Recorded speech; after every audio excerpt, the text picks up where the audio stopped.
Hi there, I'm Cordy, and I have a secret obsession, and that is scrolling on Pinterest, checking out other people's amazing art. So much cool stuff out there on Pinterest, but I especially love all of these optical illusions where something hovers over the page or comes at you out of the page, or it looks like the page is torn open or ripped into. I really love those.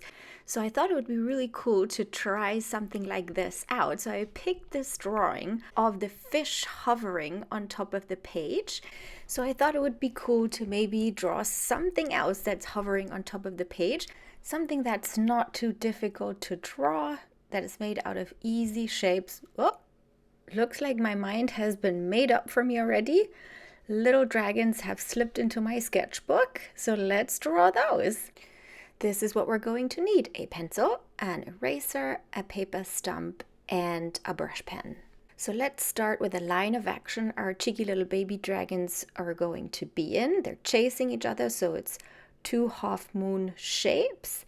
And along that line, we're going to draw the shape of the body in just really simple outlines, triangles sort of for the wings, and very roughly shaped legs and arms. And then we can go in and work a little more on the detail. So adding some ridges here from the snout up to the ear, the horns, and the other ear on the other side, the little cheek kind of going around, and obviously the eye that's right next to the ear here. And we're going to add some texture there on the top of the head and also along the horns, making them look like they're twisted, then coming down the neck, keeping the paws quite simple, just with 4 claws.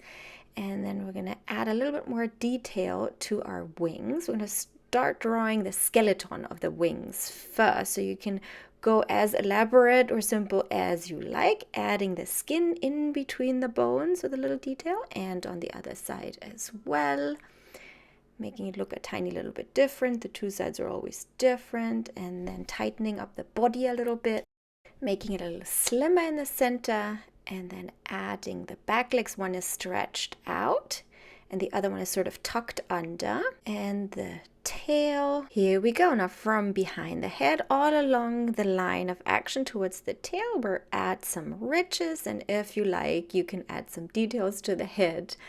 But this is dragon number 1. Let's move over to dragon number 2.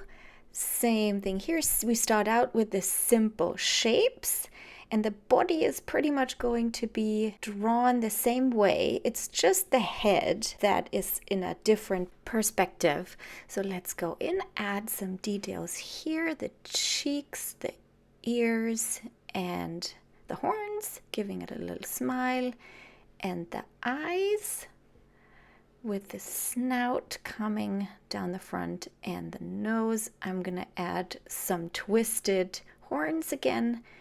Same thing on this side, keeping it simple with the arms or with the claws, tightening up the body, and then adding the wings. I'm doing the same thing over here, adding the skeleton first and then the skin in between over on this side as well. You can really go nuts and make it very detailed, but I'm just keeping it simple here.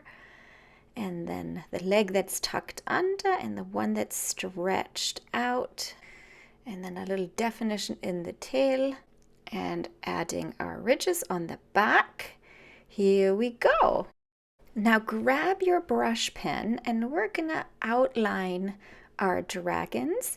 With a brush pen you get this lovely variation of lines, so just have some fun with it, explore it if you haven't used a brush pen before.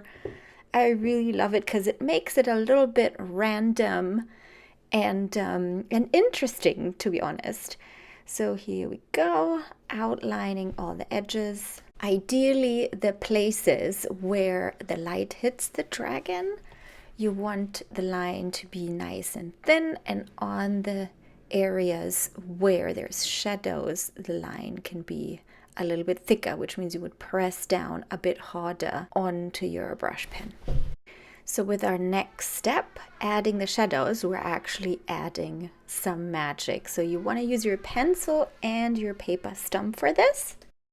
And we're going to start outlining the shadows first around our dragon, and then with the side of the pencil, shade it in.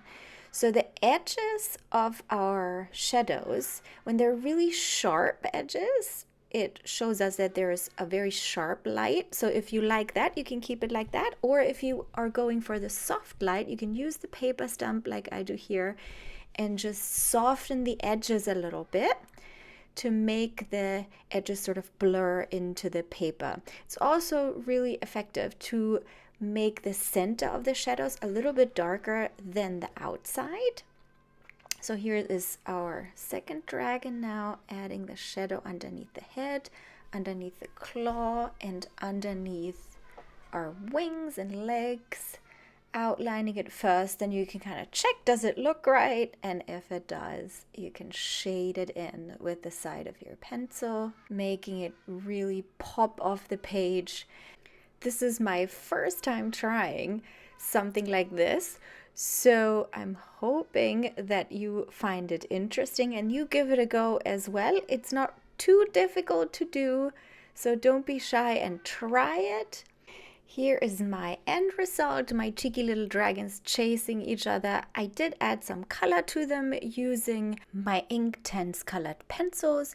If you would like to know more about working with color, then come on over, visit me on Skillshare. If you use the link below, you get 1 month free. If you enjoyed this video, please don't forget to hit the like button and pop on over to subscribe. I've got lots of super easy sketchbook projects and drawing tutorials for you on my channel. Have a super lovely day, and I hope I get to draw with you soon. Stay creative and have a great day. Bye bye.